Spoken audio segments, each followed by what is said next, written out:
थोड़ी देर बाद कॉल आया कि तुम रिग्रेट करोगे ज़िंदगी भर, पैसा डाल दो वरना उसको मार देंगे। उसने कहा कि निगोशिएट करना शुरू कर दिया। उसने कहा मेरे पास इतने पैसे नहीं, मुझे कुछ वक्त दे तो मैं कर दूँगी ट्रांसफर, डोंट वरी। तो बोले मुझे ये बताओ कि तुम्हारे अकाउंट में कितने पैसे हैं। अभी तुम अपने बेडरूम में जहाँ हो ना, तुम्हारे पीछे एक पेंटिंग टंगी है, उसकी कीमत $5,000 है। तो जो इतनी बड़ी महंगी पेंटिंग अपने बेडरूम में टांगता है, उसके अकाउंट में कितने पैसे हैं मुझे पता है। तो घबरा गई कि बंदा देख रहा है, वो भाग के अपने ड्राइंग रूम में आ गई। नहीं, यहाँ कोई पेंटिंग नहीं है। अभी तुम जहाँ अपने ड्राइंग रूम में हो ना, तो राइट साइड में एक फ्लावर पॉट है ना, अरे भाई साहब, उसकी कीमत इतनी। लैपटॉप खोला इसने, पैसे ट्रांसफर करके। अब इसने पुलिस में कंप्लेन की कि मेरे संग ये हुआ क्या, ये इल्यूजन क्रिएट कैसे हुआ, क्योंकि कैसे वो देख पा रहा था। पुलिस ने सारा घर ढूंढ मारा, कोई सीसीटीवी नहीं, कुछ नहीं मिला। एक ऐप आई 1.5-2 साल पहले, एनम ऐप करके, उसको प्रमोट किया गया डार्क वेब पे कि इससे ज़्यादा सिक्योर कोई ऐप नहीं है, मिलिट्री ग्रेड सिक्योरिटी है, एंड टू एनक्रिप्टेड, कोई गवर्नमेंट देख नहीं सकती, स्नूप नहीं कर सकती। सारे क्रिमिनल एनम पे आ गए, सब एनम यूज़ करना शुरू कर दिया। पिछले साल FBI ने रेड डाली 16 कंट्रीज में और $multi-billion एसेट कॉन्फिस्केट किया, गन्स, एमिनिशंस, क्रिप्टो करेंसीज, गोल्ड, सब बहुत सारा, मतलब $multi-billion का।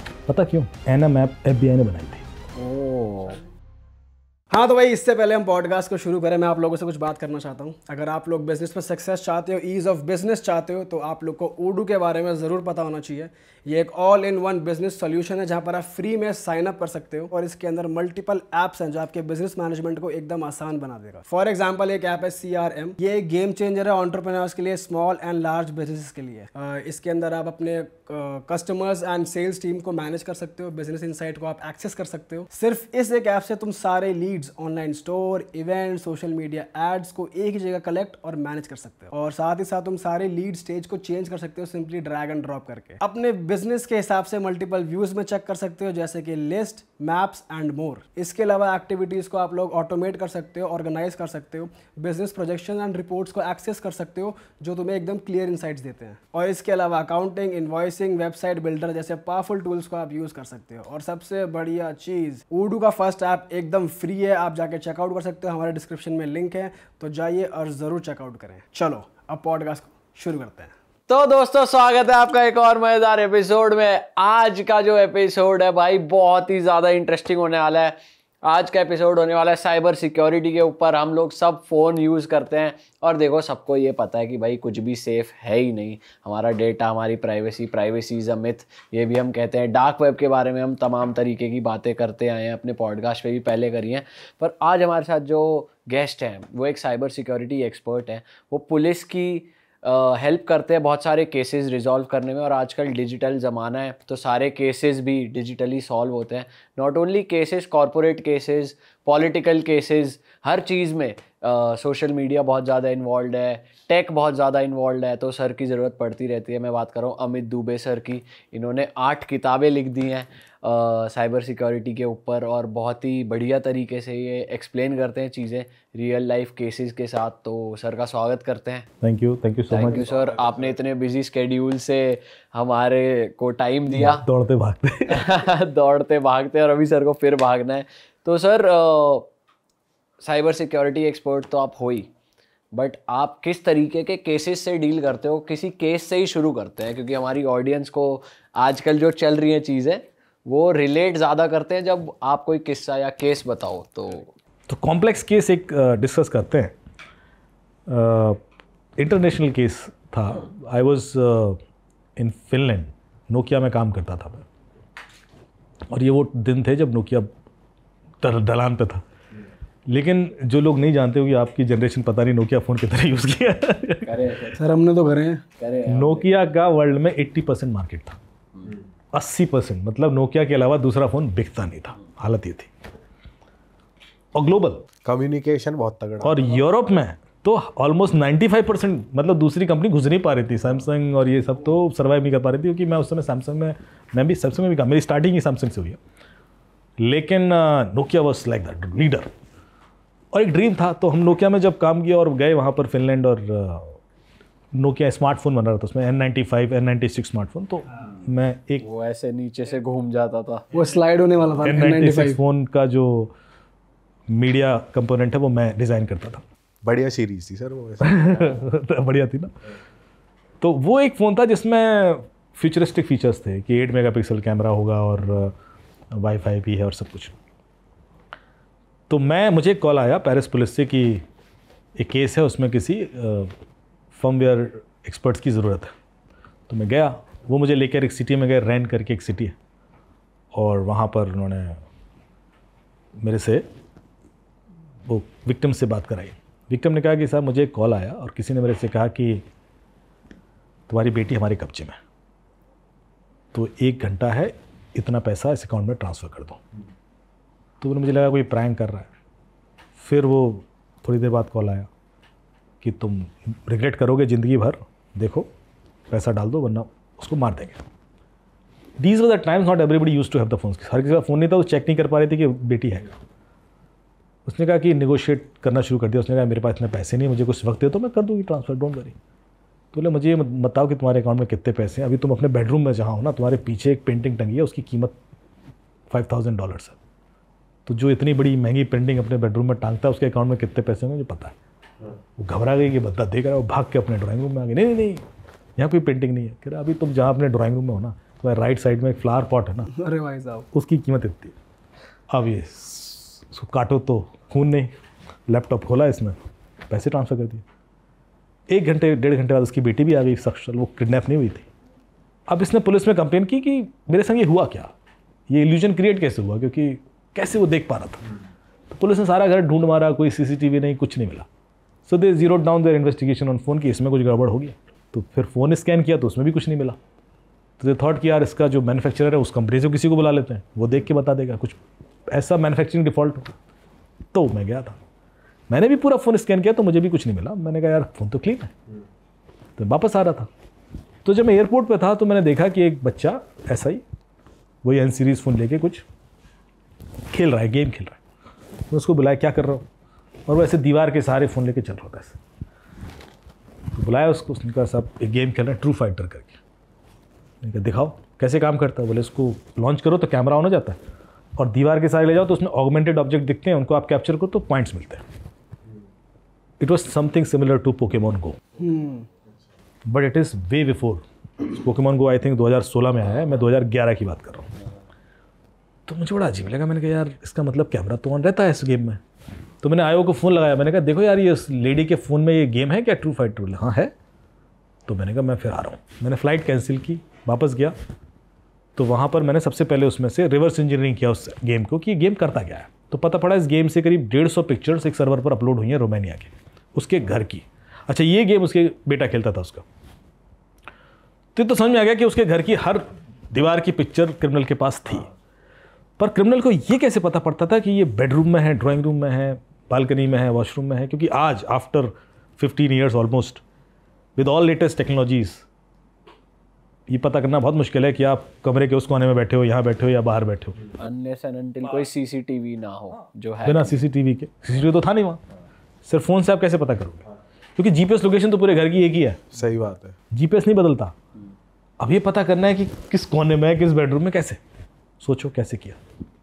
सही तो बहुत टफ है, मतलब सही बात है। वो उसके पास अगर फोटोज भी या है, तो चलो कैमरा लाइव फुटेज ले रहा था, उसे थोड़ा दिख रहा लाइव हो ही नहीं सकता था। यदि आपको याद हो, पता आपकी एज के हिसाब से कि 3G में ना आपका यदि कॉल होगी ना तो डेटा बंद हो जाता था। वो एक ही चैनल। 2011 में तो सर, मतलब मैं तो बाहर की बात करूँगा, 3G था लेकिन it could survive only 1 channel. अभी हो गया कि दोनों चैनल सर्वाइव हो जाते हैं। तो लाइव कैसे ट्रैक कर रहा है, ये तो लाइव नहीं हो सकता था, तो कैसे करता था? यदि आप बता दोगे तो आपके लिए गिफ्ट है। सर वो गिफ्ट हम हार चुके हैं। हम हार चुके हैं क्योंकि आपकी देखो फ्लाइट है। तो सस्पेंस जल्दी तोड़ा जाए। लेकिन तगड़ी आज चीज आप है। किसी के घर जाते हो तो सबसे पहले क्या मांगते हो? सबसे पहले वाईफाई का पासवर्ड। वाईफाई। यदि आपका वाईफाई राउटर वहाँ लगा है और मैं वाईफाई के पास में जा रहा हूँ तो सिग्नल लेवल बढ़ता है। यदि मैं उससे दूर जा रहा हूँ तो सिग्नल लेवल कम होता है। हर कमरे में सिग्नल लेवल अलग होता है। तो जब वो पिक्चर्स कैप्चर हुई उस गेम के थ्रू, वो पिक्चर के संग संग उस दीवार का वाईफाई सिग्नल लेवल भी गया उसके पास। अच्छा, अब जब करंट वो बात कर रहा था तो उसको करंट वाईफाई सिग्नल लेवल आ रहा था, तो उसको पता पड़ता था कि अभी किस जगह पे होगा। एक टेंटेटिव आइडिया तो लगा ही जाएगा ना, एंड लिटिल कॉन्फिडेंस खेल हो जाता है। सोचो आज से 15 साल पहले क्रिमिनल ये यूज़ कर रहा था, और आज तो आपके पास AI है। आज तो वो तहलका मचा रहा है। और फिर हम सोचते हैं कि नॉर्मल पुलिस वाला क्राइम सॉल्व कर दे, नहीं कर सकता। सर AI का यूज होके क्या क्राइम हो रहा है, कुछ हो रहा है अभी क्या हो रहा जो इन्होंने बोला था डीप फेक, तो डिजिटल अरेस्ट भी हो रहा है, है? वॉइस सिमिलैरिटी करके किडनैप क्लोन्ड वॉइस हो रहा है, किडनैपिंग, आपके बच्चे की आवाज़ में फ़ोन आ जाएगा कि रेप के केस में पकड़ गया, इसको कूट रहे हैं। सर आपने ऐसे कोई केस करे? हाँ, वर्कआउट किए। एक बड़ा इंटरेस्टिंग केस बताता हूँ, उसमें थोड़ा ड्रामा ऐड करके फिर लोग ड्रामे में तो असली मजा है। ड्रामे में मजा आया यार। सच तो वैसे एक लाइन में बताया जा सकता है, सही बात है। पर इंटरेस्ट होना आएगा फिर। तो एक कंपनी थी साउथ की, उसका केस हुआ। उनके अकाउंटेंट शाम को 6 बजे ऑफिस से निकल रहा था, उसको एक ईमेल आती है अपने CFO की ईमेल आईडी से कि आधे घंटे में एक वेब मीटिंग है, ज्वाइन करो। अच्छा, ये निकल रहा था, इसकी कुछ सालगिरह वगैरह थी, तो वो उसने टैक्सी से ज्वाइन कर लिया, मोबाइल से वेब मीटिंग। तो उसमें CEO ने ज्वाइन किया, CFO ने ज्वाइन किया और एक कोई सीनियर VP ने ज्वाइन किया और अकाउंटेंट भी था। चारों ने डिस्कशन किया। मोनली ये तो साइलेंट ही था, वही लोग डिस्कस कर रहे थे और कंक्लूड किया कि ये कंपनी है, उसको ये 2 मिलियन का पेमेंट रिलीज़ करना है तो कर दो। तो अभी आपको नेक्स्ट मेल में अकाउंट डिटेल आ जाएंगे, आप रिलीज़ कर दो। तो आ गई नेक्स्ट मेल में अकाउंट डिटेल आ गया, इसने इनिशिएट कर दिया, वो ट्रांसफ़र हो गया। यही चीज़ हफ्ते में एक बार और हुई। हफ्ते 10 दिन के बाद CFO ने जब बैलेंस शीट चेक की तो देखा कि कुछ पैसा बाहर गया। उसने कहा भाई ये कहाँ भेज दिया? बोले सर आप ही ने कहा था। बोले नहीं मैं तो नहीं कहा। बोले नहीं आपने वीडियो कॉल पे डिसाइड किया आप लोगों ने, फिर ईमेल भेजी, उसके बाद किया। बोले कोई वीडियो कॉल नहीं हुई है। बोले सर क्या बात कर रहे हो, ऐसे मत बोलो, फंस जाएंगे। उसके बाद वो हीटेड हो गया मामला और इन्होंने FIR कर दी। अब इन्वेस्टिगेशन जब शुरू हुआ तो सबसे पहले तो अकाउंटेंट पे शक था कि ये झूठ बोल रहा है, पर जब वो जो ईमेल आई थी जिसमें अकाउंट डिटेल थी और वेब मीटिंग की रिक्वेस्ट थी, उसके हेडर चेक किए गए कि स्पूफ ईमेल तो नहीं है, क्योंकि मैं आपके ईमेल से किसी को भी ईमेल भेज सकता हूँ, ये पॉसिबल है यदि आपका सर्वर जो है ईमेल सर्वर डीमार्क कंप्लाइंट नहीं है, जो कि नहीं होता मेजॉरिटी लोगों का। तो ये लर्निंग है, जितनी कंपनीज हैं वो अपने ईमेल सर्वर को सबसे पहले डीमार्क कंप्लाइंट करवा लें, वरना क्रिमिनल सबसे पहले तो उन्हीं की ईमेल से CEO की ईमेल CFO को आती है और वो पैसे ट्रांसफ़र कर देता है। फिर होता है कॉल स्पूफिंग, मैं आप ही के नंबर से किसी को कॉल कर सकता हूँ। ये बहुत कॉमन अटैक वेक्टर है। अभी एक भाई साहब तिहाड़ जेल में बंद है विदाउट माई परमिशन। हाँ, एक ऐप से। हाँ, विदाउट योर परमिशन, आपका कोई इन्वॉल्वमेंट ही नहीं है उसमें। उसमें से हम कॉलर ID आपका डाल देते हैं तो वो सामने वाले को आपका नंबर दिखता है। वेडिंग सीजन में भी तो सर एक और चलता है कि वेडिंग कार्ड आता है, वेडिंग APK फाइल, वो कैसा क्या है? उसमें क्या होता है, आपको APK फाइल एक wedding.apk बना के भेज देते हैं कि शादी का इनविटेशन है, अब आपको तो शादी में जाना है, लालाए तो आप बैठे हो तो आप क्लिक करते हो तो इंस्टॉल हो जाती है।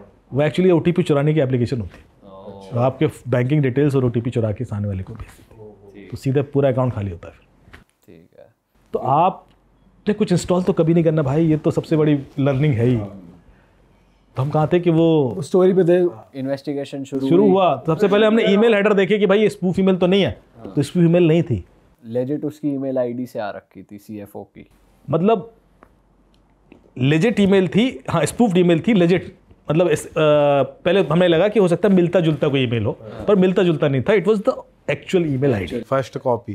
तो इसका मतलब है कि स्पूफ्ड ही हुआ है, क्योंकि इनका ईमेल सर्वर डीमार्क कंप्लाइंट नहीं है। तो चलो एक चीज़ पकड़ी। फिर ये देखा कि ये वेब मीटिंग कॉल यदि हुई है तो उसके कोई एविडेंस मिल जाए, तो वो मिल नहीं रहे थे। इतने में हम लोगों ने वो अच्छा बैंक अकाउंट बाहर के थे तो वो KYC निकलवाने का प्रोसेस चल पड़ा, उसके लिए सिंगापुर की कंपनी में ट्रांसफ़र हुआ था कुछ। इतने में हम लोगों ने देखा उसका मोबाइल फ़ोन स्कैन करके, तो उसमें एक स्क्रीन रिकॉर्डिंग ऐप पड़ी हुई थी अकाउंटेंट के, और वो ऐप उसकी वाइफ ने इंस्टॉल की थी उस पर सर्विलेंस करने के लिए, और वो गलती से उस ऐप ने ये वेब कॉल रिकॉर्ड कर ली। उसमें वो सारा दिख गया जो वो CEO, CFO और SVP वगैरह थे, तो उनके फेसेस दिख गए, उनके फेस दिख गए। बट अकाउंटेंट को पता नहीं था इनके फेसेस कैसे दिखते हैं या नहीं, वो तो जानते ही था ना, वो तो रियल कॉल ही हो रही थी ऑफ कोर्स।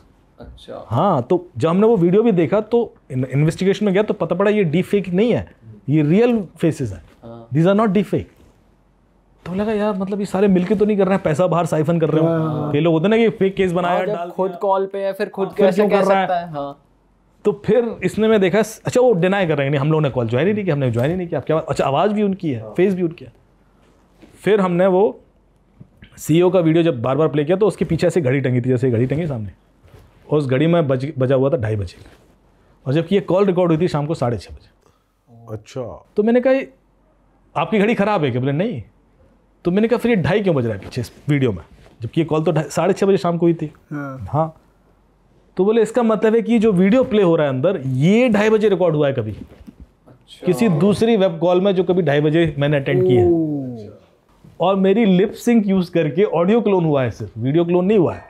Oh shit. क्योंकि ऑडियो क्लोनिंग आसान है। तो उसकी क्रिमिनल वाज वेरी स्मार्ट, उसने कहा कि जब आप वेब कॉल पे आते हो तो आपकी पूरी स्क्रीन रिकॉर्डिंग करके वो ले लिया उसने। फिर ऑडियो क्लोन किया, और वो ऑडियो अब चूंकि उसमें छोटा छोटा दिखता है तो लिप सिंक इतना कैप्चर नहीं करता आदमी। तो लगा कि आप इनके अकाउंट में देखो कि 2:30 बजे इन्होंने कितनी वेब कॉल की। तो पिछले 6 महीने के आउटलुक पे कैलेंडर इवेंट्स इनवाइट्स देखे तो कई सारी कॉल्स 2:30 बजे की निकली। उस 2:30 बजे की कॉल को किस किसने ज्वाइन किया, उन सबके लैपटॉप उठा लिया। तो एक बंदा पकड़ गया जिसने लैपटॉप पे ऑलमोस्ट कई सारी वेब कॉल रिकॉर्ड कर रखी थी। अच्छा, तो वो सबकी वेब कॉल रिकॉर्ड करता था and he planned it smartly. बहुत तगड़ा। और घर का ही भाई था, कोई घर के ही होते हैं भाई, बाहर का कोई नहीं होता। 90% टाइम घर से ही निकलता है कोई। सर क्या टेलीग्राम बहुत ज़्यादा इजी है, मतलब उसको पकड़ना मुश्किल रहता है कि अगर कोई फ्रॉड कर रहा है ऑनलाइन? व्हाट्सएप तो मतलब इजीली ट्रैकेबल है, टेलीग्राम बहुत इजी वो होता है क्या, मतलब कि ट्रैक नहीं हो पाता, लोग वहाँ पे ऐसे ऐसे चैनल्स रन कर ले रहे हैं कि किसी की इन्फॉर्मेशन ऐसे मिल जाती है, तो उसको पकड़ना मुश्किल है क्या? एक्चुअली टेलीग्राम क्यों यूज़ करते हैं लोग? आप टेलीग्राम पे हो? नहीं सर, कोई भी नहीं है। सिग्नल पे हो? नहीं हो। नहीं, क्योंकि ऐसे फ्रॉड हमने सुने टेलीग्राम पे इजीली हो रहे हैं। हाँ, इसीलिए बता रहा हूँ कि उसकी नीड क्या है। कि जो लोग भी टेलीग्राम पे हैं वो इसलिए है ही नहीं कि उस पर चैट करते हो। जो लोग होंगे उनसे पूछ लेना कितना चैट करते हैं टेलीग्राम पे। कोई चैट के लिए टेलीग्राम यूज़ ही नहीं कर रहा। टेलीग्राम इसलिए यूज़ कर रहा है क्योंकि उस जो आप वहाँ पे फ्रॉड करना ईजी है, क्योंकि उस पर आप कुछ भी ढूंढो आपको मिल जाता है। और ये जो फ्रॉड कर रहे हैं इनको पकड़ना मुश्किल है वहाँ पे। हाँ, कुछ हद तक, क्योंकि जिस तरीके से लोग ऑपरेट करते हैं अपने आप को एनोनिमाइज कर लेते हैं, पर यदि आप पीछे पड़ जाओगे तो निकाल लोगे। अच्छा। और टेलीग्राम ऐसा भी as a platform data share नहीं करता अपने यूजर्स का, ऐसा है? कर देता है। जैसे कि हमारे जितने क्रिमिनल केसेस में हम रिक्वेस्ट करते हैं, जो 91 CRPC रिक्वेस्ट भेजते हैं, तो वो देता है। और अभी तो काफ़ी एफिशिएंट हो गया है, काफ़ी अच्छे से दे देता है। और सर मेजरली कैसा कंटेंट फ्लोट करता है टेलीग्राम पे, अगर जैसे लोगों के एक्सेस नहीं होता, ऐसा कंटेंट यूजुअली आप नॉर्मल प्लेटफॉर्म पे नहीं देखते हैं, कुछ ऐसा ही डलता है? देखिए, टेलीग्राम का एक और फीचर है ना कि आप मोबाइल नंबर भी लिंक नहीं होगा उससे, ईमेल आईडी भी आप प्रोटॉन मेल या कुछ ऐसा बना लोगे। तो ऐसे कई सारे प्लेटफॉर्म हैं जो एनोनिमिटी दे देते हैं आपको, सुपरफिशियल एनोनिमिटी बोलते हैं। तो जैसे डिस्कॉर्ड है, डिस्कॉर्ड बहुत लोग यूज़ करते हैं, टेलीग्राम है। तो जैसे ही किसी प्लेटफॉर्म पर एनोनिमिटी आएगी वो इलीगल चीज़ों के लिए यूज़ होने लगता है। तो आप टेलीग्राम पर ढूंढो, हॉटस्टार के पासवर्ड मिल जाएंगे आपको OTT कंटेंट सारे मिल जाएंगे। कोई फिल्म जो कल रिलीज़ हुई है, होने वाली है, हो सकता है वो आज मिल जाए आपको। अच्छा। इस हद तक लीक होती है। और सारी बुक्स तो मिल ही जाएंगी आपको, जो पुरानी नई जो भी है। You search and you will find it. Drugs मिल जाएंगे आपको, आप क्रिप्टो करेंसी खरीदने वो मिल जाएंगे ग्रुप आपको। You find every kind of thing. Dark web से रिलेटेड भी कंटेंट डाला होता है, वो भी मिलते हैं। जो ये डेटा थेफ्ट चैनल्स हैं वो चल रहे होते हैं। तो ये सब तो है। और ये डिस्कॉर्ड पे भी है। डिस्कॉर्ड आज आप देखोगे तो हर एक टीनेज बच्चा डिस्कॉर्ड पे, आज सारे क्रिमिनल आज डिस्कॉर्ड पे मिल जाएंगे आपको। अच्छा। बहुत सारे पॉलिटिशियंस भी मिलेंगे, पर उनके अपने रीज़न है, क्योंकि वो सिक्योर 1-to-1 कम्युनिकेट करना चाहते हैं। उनको नहीं किसी और तीसरे को पता भी पड़े कि हम तो बात करते हैं। पॉलिटिशियंस किस लिए यूज़ कर रहे हैं? मुझे आपसे बात करनी है, सिर्फ आप मेरे सेक्रेटरी हो और खुल के बात करनी है, किसी को पता ना पड़े। तो मुझे एक प्लेटफॉर्म चाहिए ना जिसमें ना मेरा कोई एविडेंस है ना आपका कोई एविडेंस। सर आपके किसी केस की बात करते हैं जो बहुत पेचीदा हो, बहुत डिफिकल्ट रहा हो। बता रहे थे कि हेड का पता लगाओ, फिर क्या बनी आगे बात, उसी को कंटिन्यू करते हैं। तो मैं उस वक्त डेनमार्क में था और मुझे एक कॉल आया एक मिनिस्टर साहब का। उन्होंने कहा कि यार मेरे खिलाफ एक लेटर वायरल हो रहा है और उसमें कई सारे करप्शन के चार्जेस हैं, फेक चार्जेस हैं, पर मेरे ऊपर प्रेशर है कि रिज़ाइन कर दो। तो अभी भी ये पता नहीं पड़ता है कि ये किसके पीछे कौन है, किसकी कॉन्स्पिरेसी है, तो आई हैव टू रिज़ाइन। तो कुछ हो सकता है तो बताओ। तो मैंने कहा सर मैं तो बाहर हूँ, मैं एक बार सोशल मीडिया एनालिसिस कर लेता हूँ, बिकॉज मेरे पास डेटा एक्सेस बहुत ज़्यादा है नहीं। तो मैंने सिर्फ फेसबुक एनालिसिस करना शुरू किया और कई सारे सेंटिमेंट एनालिसिस टूल आते हैं, तो उनके थ्रू मैंने ये निकाला कि इनके खिलाफ कौन कौन नेगेटिव लिख रहा है। तो देखता गया तो पता पड़ा 1 महीने से बहुत सारे लोग लिख रहे थे। तो मैंने कहा सर ये मामला तो 1 महीने से चल रहा है, बहुत नेगेटिव पोस्ट हैं। हाँ, पर अभी ये लेटर वायरल हो रहा है। फिर मैंने देखा कि जो लोग वो नेगेटिव लिख रहे थे उसमें बहुत सारे लोग जो लाइक कमेंट कर रहे हैं वो इनकी पार्टी के हैं। तो मैंने कॉल करके मैंने सर आप ही के पार्टी के लोग तो प्रमोट कर रहे हैं। बोले मुझे पता है कॉन्स्पिरेसी, कोई अंदर के याद में ढूंढो कौन है। तो फिर मैंने जो लोग लाइक कमेंट कर रहे थे उनकी प्रोफाइल अलग निकाल कर एक एक्सेल फाइल में डंप करने शुरू किया। करता गया तो करीब 527 प्रोफाइल मिले। उसके बाद उन 527 प्रोफाइल पर मैंने लोकेशन एनालिसिस किया। देखो कोई भी कॉन्स्पिरेसी होती है तो किसी जगह से शुरू होती है, रैंडम नहीं हो सकती। I have to plan a conspiracy against you. मैं कुछ ट्रस्टवर्दी लोग एक जगह बुलाऊंगा, हम लोग बात करेंगे, हम स्टार्ट करेंगे, बाकी लोग उसको ज्वाइन करते हैं। यदि मुझे पता पड़ जाए ना खेल कहाँ से शुरू हुआ तो मैं क्रैक कर पाऊँ। तो जब लोकेशन एनालिसिस किया तो 527 में से 145 प्रोफाइल करीब एक ही जगह के निकले, और वो जगह मैं अभी नाम बदल रहा हूँ, गूगल कर लेना, आपको केस मिल जाएगा। हाँ। क्योंकि अभी भी सब जुडिस केस है। 145 प्रोफाइल एक धर्मपुर के निकले, मान लीजिए। अब देखा यार खेल तो यहाँ से शुरू हुआ है, तो देखा मिनिस्टर साहब कब गए थे वहाँ पे, तो 1 महीने पहले गए थे। फिर देखा वहाँ कोई नेगेटिविटी हुई हो, कोई असंतुष्ट रहा हो, ऐसा कुछ मिला नहीं, न्यूज़ में देख लिया। फिर हमने उसमें से लीडर्स निकालने शुरू किए कि 145 में टॉप नॉच लोग कौन हैं, क्योंकि कोई कॉन्स्पिरेसी बड़ा आदमी करेगा, कोई कार्यकर्ता तो करेगा नहीं। तो जितने को कि लाखों में फॉलोअर हैं और पॉपुलर लोग हैं, 17 लोग निकल के आ गए। 17 में मैंने देखा कि ऐसे कितने हैं जो पार्टी में कोई पोजीशन ले चुके हैं, प्रेसिडेंट, वाइस प्रेसिडेंट, सेक्रेटरी रहे हों या एक्स मिनिस्टर्स वगैरह रहे हों। तो ऐसे 3 लोग निकले। 3 लोग मैंने भेज दिए डिटेल एसपी साहब को। मैंने कहा सर आप देख लो, इनमें से कोई है। बोले पागल होगा, इनमें से कैसे कोई हो सकता है, बहुत बड़े नाम, बहुत ही बड़े नाम थे। मैंने कहा सर डेटा है, कह रहा है, कह रही हो श्योर? मैंने कहा श्योर नहीं हूँ, क्योंकि कई बार बड़े लीडर्स का जो सोशल मीडिया उनके कार्यकर्ता चलाते हैं, तो आप देख लो, थोड़ा इंटरनल इन्वेस्टिगेशन कर लेना। तो मैं तो जो कर सकता था मैंने रिपोर्ट दे दिया। अच्छा, उनके ऊपर बहुत दबाव था, बहुत प्रेशर था। तो अगले दिन जब मैं सो के उठा तो मैंने देखा कि मेरे व्हाट्सएप पे 22 मिस्ड कॉल। मैंने, क्योंकि इंडिया आ गया है 5.5 घंटे, तो कॉल किया मैंने, क्या हुआ साहब? बोले यार फंस गए, तूने मरवा दिया। बोले हमारी कुछ ह्यूमन इंटेल थी, तो उन 3 में से हमने एक पे 0 डाउन किया और उसको अरेस्ट कर लिया। पर जैसे ही अरेस्ट किया तो उसका मोबाइल भी फॉर्मेटेड है और उसका लैपटॉप भी फॉर्मेटेड। हमारे पास कोई एविडेंस ही नहीं है, हम किस बेस पे उसको इंक्वायरी करें? और वो बड़ा नाम है, वो बड़ा आदमी है, ऐसे किसी बिना एविडेंस के आप कर लोगे? और बोले तुम्हारी कहानी तो हम कोर्ट में सुनाएंगे नहीं, क्या तुमने बनाया हुआ है। तो मैंने कहा सर यदि उसका लैपटॉप और मोबाइल दोनों ही फॉर्मेटेड है तो इससे 2 चीज़ें प्रूफ होती है। पहली कि आपके डिपार्टमेंट से किसी ने इनको बता दिया था कि आज अरेस्ट होने वाले हैं। मैंने ऐसे हर घंटे बैठ के मोबाइल तो फॉर्मेट करते नहीं है। अब ये बता करो कि आपके डिपार्टमेंट में किस किस को पता थी ये चीज़। दूसरा, इनका कुछ ना कुछ तो लेना देना होगा, क्योंकि लैपटॉप क्यों फॉर्मेट है? क्योंकि लैपटॉप से तो आदमी इतना मोबाइल भी नहीं करता सर, फोन मोबाइल भी नहीं करता। मोबाइल चलो आदमी को खबर के अरेस्ट होना है तो कर लो फॉर्मेट, कुछ भी निकल आएगा। और लैपटॉप का मतलब है कुछ प्लानिंग थी। तो बोले क्या करें? मैंने कहा सर मैं आता हूँ वापस, will do a fresh investigation. तो मैं वापस आया, उन्होंने मुझे प्रॉपर हवाई जहाज के थ्रू बुला लिया, तो मैं पहुँच गया वहाँ पर। सबसे पहले मैंने डेटा रिकवरी की। डेटा रिकवर हो जाता है? तो सबसे पहले बता दूं कि डिलीटेड डेटा रिकवर हो जाता है, कोई भी डिवाइस हो। ऐसे मैं 10-12 टूल आपको भेज दूंगा, आप दिखा भी सकते हो। यदि फ्री यूज़ करोगे तो 2 हफ्ते तक का हो जाता है, यदि पेड है तो आप 2-3 महीने। सर वो मोबाइल और लैपटॉप का एक्सेस मिलने के लिए आपको हासिल नहीं करनी पड़ी? क्योंकि नहीं, वो तो ये कॉन्फिस्केट कर लिए थे ना, कर लिए थे। वो तो कर लिए थे, वो तो इनके पास था। प्रॉब्लम था कि इनको एविडेंस चाहिए। अभी जब एविडेंस के लिए जा रहे हैं तो इन्हें कुछ निकल नहीं रहा है। अब ये ज़्यादा देर तक होल्ड नहीं कर सकता उस मामले को। तो चूंकि हमने डिलीटेड डेटा रिकवरी आप कर भी लोगे ना, तब भी उससे कुछ प्रूफ नहीं होता, क्योंकि सामने वाला कह सकता है कि यार मुझे आया था, मैंने डिलीट कर दिया, सबको वायरल हो रहा था तो मुझे भी आया था, पर मैंने थोड़ा ना वायरल किया या मैंने थोड़ा क्रिएट किया। हमें क्या प्रूफ करना है कि इन्होंने क्रिएट किया है और इन्होंने वायरल किया, और विद एविडेंस। कोर्ट में पूरा लॉजिक होना चाहिए। तो इसके बाद हमने ये जिसको इन्होंने अरेस्ट किया था, ये एक्स मिनिस्टर था, इसका CDR एनालिसिस किया। CDR भी अंडरस्टैंड राइट? नहीं। कॉल डेटा रिकॉर्ड, मतलब आपने क्राइम पेट्रोल भी नहीं देखा। रिकॉल डेटा रिकॉर्ड पता है, शॉर्ट फॉर्म नहीं पता था। हमें लगा इतने टेक्निकल आदमी आए हैं, कुछ तो है भी। क्राइम पेट्रोल में इतना यूज होता है कि लोगों को बच्चे को समझा दिया कि CDR क्या होता है। ठीक है।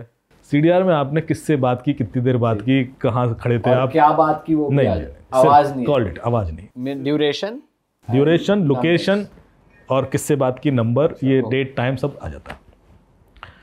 तो उसमें आजकल बहुत ज़्यादा कुछ मिलता नहीं है, क्योंकि लोग व्हाट्सएप कॉल ज़्यादा करते हैं, वाइप कॉल ज़्यादा करते हैं उसमें, लेकिन एक चीज़ मिल जाती है और वो है OTP। और बिना OTP के आजकल कुछ होता नहीं है। तो जब मैंने सिर्फ CDR एनालिसिस किया तो पता पड़ा कि सुबह 11 बजे उनको एक OTP आया है। जिस दिन ये दोपहर में 3 बजे अरेस्ट हुए, उस दिन सुबह 11 बजे एक OTP आया व्हाट्सएप का। इसका मतलब समझे आप? इसका मतलब है ये है कि 11 बजे से पहले इनको पता था कि आज अरेस्ट होने वाला है, क्योंकि उन्होंने अपना फ़ोन फॉर्मेट किया, व्हाट्सएप का बैकअप डिलीट किया, व्हाट्सएप दोबारा इंस्टॉल किया, और जब दोबारा इंस्टॉल करके कॉन्फ़िगर किया तो OTP आया। तो यदि 11 बजे OTP आया तो 11 बजे से पहले सब कुछ कर चुके थे। अब 11 बजे से पहले यदि इन्फॉर्म किया तो 10 बजे किया होगा, 9 बजे किया होगा, 8 बजे किया होगा, 7 बजे किया होगा, मतलब 4 घंटे की विंडो मिल गई। क्योंकि एक दिन पहले यदि इन्फॉर्म कर दिया होता तो उस समय फॉर्मेट हो जाता फ़ोन। अब ये चीज़ इसलिए इंपॉर्टेंट है क्योंकि जितना कम विंडो मुझे मिलेगी उतना मेरे लिए आसान होगा जीरो डाउन करने में, क्योंकि नहीं तो यदि मैं दिन भर का आपका, अब इसके बाद जो मैं डेटा निकालने वाला हूँ वो है IPDR। IPDR होता है इंटरनेट प्रोटोकॉल्स डिटेल्स रिकॉर्ड। जैसे कॉल डिटेल रिकॉर्ड्स में आपके कॉल की डिटेल होती है, वैसे ही IPDR में आपके इंटरनेट पे आप क्या कर रहे हो वो डिटेल होती है। आपने कौन सी वेबसाइट एक्सेस की, फेसबुक चलाया, व्हाट्सएप चलाया, जो भी है, जितने क्लिक हमारे इंटरनेट पे जाके सब जो आपका इंटरनेट पे हो रहा है सबका IP का लॉग मिल जाता है। अच्छा, क्या किया डिटेल नहीं मिलेगा, लेकिन लॉग तो मिल गया ना। पर इसके लिए आपको फोन चाहिए या आप नहीं, वो तो ऑपरेटर देता है। ऑपरेटर पुलिस सीधे मांगती है ऑपरेटर से वो। लेकिन होता क्या है कि जब हम IPDR एक दिन का मांगे तो 15-20 हज़ार रिकॉर्ड निकल आते हैं एक बंदे के, कि बहुत एक्टिविटीज़ होती हैं। अगर VPN से कर रहे हैं तो भी वो भी हो जाता है? हाँ, तो VPN IP देखिए ना उस पर। अच्छा, लेकिन देखिए अब उसका कहानी बता, 2 मिनट होल्ड करने, बड़ा अच्छा सवाल है ये, क्योंकि आजकल सारे क्रिमिनल VPN यूज़ कर रहे हैं, तब भी हम पकड़ रहे हैं ना। लेकिन इससे पहले हम ये खत्म करते हैं कि जब उसका IPDR निकलवाया तो हमने 4 घंटे का निकलवाया, सुबह 7 से 11 का, ताकि कम रिकॉर्ड हो। हम ये मान के चल रहे हैं कि इनको जिसने भी बताया उसने व्हाट्सएप पे बताया, इन्होंने अपना व्हाट्सएप फॉर्मेट कर लिया है, पर जिसने बताया है हो सकता है उसने ना किया हो, उसको थे ना पता कि मुझ तक भी पुलिस पहुंच जाएगी। तो इनके 4 घंटे के IPDR में हमने देखा कोई व्हाट्सएप कॉल लगाई इन्होंने क्या, या आई हो या गई हो, ये पता पड़ जाता है। तो 9 से 9:05 पे मैं दिख गया कि इन्होंने 2 व्हाट्सएप कॉल हुई हैं। अब किससे हुई है ये नहीं पता पड़ता, तो ये दिख गया व्हाट्सएप ऑडियो सर्विस यूज़ हुई है, ऑडियो पोर्ट दिखता है और IP दिखता है व्हाट्सएप का। अब हमने इनके नेटवर्क के क्लोजेस्ट लोगों के डिटेल निकाले कि इनके नेटवर्क में कौन कौन क्लोजेस्ट है, जिनसे दिन में 4-5 बार बात करते हैं। तो उसमें इनका कुक होगा, वाइफ होगी, सेक्रेटरी होगी, फैमिली होगी, ड्राइवर होगा, बहुत सारे लोग होंगे। ऐसे 12 लोग आइडेंटिफाई कर लिए कि इनके क्लोजेस्ट। उन 12 लोगों का सुबह 7 से 11 का IPDR निकलवाया और देखा क्या उनके किसी के IPDR में सुबह 9 से 9:05 पे व्हाट्सएप ऑडियो कॉल है। तो एक ही थी वो इनका ड्राइवर था। अच्छा, तो ड्राइवर का फ़ोन उठा लिया। जब ड्राइवर का फ़ोन उठाया तो ड्राइवर के फ़ोन पे सुबह 9 से पहले एक पुलिस वाले की व्हाट्सएप कॉल थी, तो चेन खुल गई। तो ड्राइवर इनका सिर्फ ड्राइवर नहीं था, इनका social media manager cum driver cum कार्यकर्ता कम मीडिएटर सब ऑल इन वन था। तो उसको बताया गया कि साहब को बता दो, और उसने साहब को बताया। अब ड्राइवर के फ़ोन में हमें बहुत सारे मैसेज मिले कि इसको वायरल कर दो, इसको इसमें वे वाले चार्ज भी डाल दो। वो जो 1 महीने से मिनिस्टर साहब इंस्ट्रक्शन दे रहे थे वो सारे ड्राइवर के फ़ोन में थे, तो पुख्ता सबूत था वो। तो केस वर्कआउट हो गया। तो वैसे देखा जाए ऊपर से तो ऐसा केस है जो सॉल्व भी नहीं हो सकता कि भाई एक लेटर वायरल हो रहा है, आप कैसे ढूंढोगे किसने किया। पर यदि आपको डेटा समझना आता है तो आप धीरे धीरे वहाँ तक पहुँच जाओ। तो ये बड़ा ट्रिकी सा था, लेकिन इससे हमें जो एक सबसे बड़ी लर्निंग, जो सवाल लोग पूछते हैं कि क्या व्हाट्सएप कॉल पकड़ लेते कोई, तो मैंने आपको हिंट दे दिया है कि क्या क्या निकाल सकते हैं। यदि मुझे निकालना है कि आप इनसे बात कर रहे हो व्हाट्सएप पे, कितनी देर कर रहे हो, तो निकल ही आएगा। आपका IPDR देखना है, इनका IPDR देखना है, मैच कराना है। और सर VPN के थ्रू अगर कोई कर रहा है एक्सेस, जो आप कह रहे थे, बताएंगे? हाँ, तो VPN का सर ऐसा है कि VPN लोग यूज़ करते क्यों है? प्रिवेसी के लिए। अपना IP एड्रेस छुपाने के लिए। हाँ, आप क्यों करते हो VPN यूज़? छुपाने के पर लिए क्यों करते हैं। छुपाना चाहते हो आप? कुछ ऐसी वेबसाइट खोल दी जो अलाउड नहीं है कोई इंडिया। भी वेबसाइट जो इंडिया में एक्सेस नहीं है, अगर कोई कुछ बाहर ऐसा की है, करना जो इलीगल है, बेसिकली जो इलीगल करना है, ठीक है। अब जरा सोचो कि एक VPN बनाने वाला, VPN कौन से, proton VPN, urban VPN, ultra VPN, Nord VPN, सेक VPN, जो भी जितने भी यही कर रहे हैं लोग यूज़। एक कंपनी लाखों करोड़ों खर्चा करके सर्वर सेटअप करती है, VPN सर्वर, और उसके बाद लोगों को देती है कि भैया इसको यूज़ कर लो फ्री में, ताकि तुम्हें पुलिस ना पकड़ ले। हमें टेंशन है, हमें रात में नींद नहीं आती होगी, तुम इलीगल नहीं काम नहीं कर पा रहे हो। ऐसा कोई क्यों करेगा? सोचिए। उससे पैसे भी नहीं ले रहे, पैसे भी ले और पैसे लगाए भी है। तो इस दुनिया में कुछ भी फ्री नहीं है पहले तो ये मान लो, कुछ भी फ्री नहीं है। यदि कोई VPN फ्री वाला यूज़ कर रहा है तो ये मान के चले कि उसका VPN लॉग बाहर अवेलेबल है। VPN का लॉग डार्क वेब पे ज़्यादा महंगा बिकता है, बस इतना अंतर है। क्योंकि जैसी एक्सक्लूसिविटी बना दी किसी चीज़ की तो चीज़ महंगी हो जाती है, और कुछ नहीं है। बिकती तो वो भी है।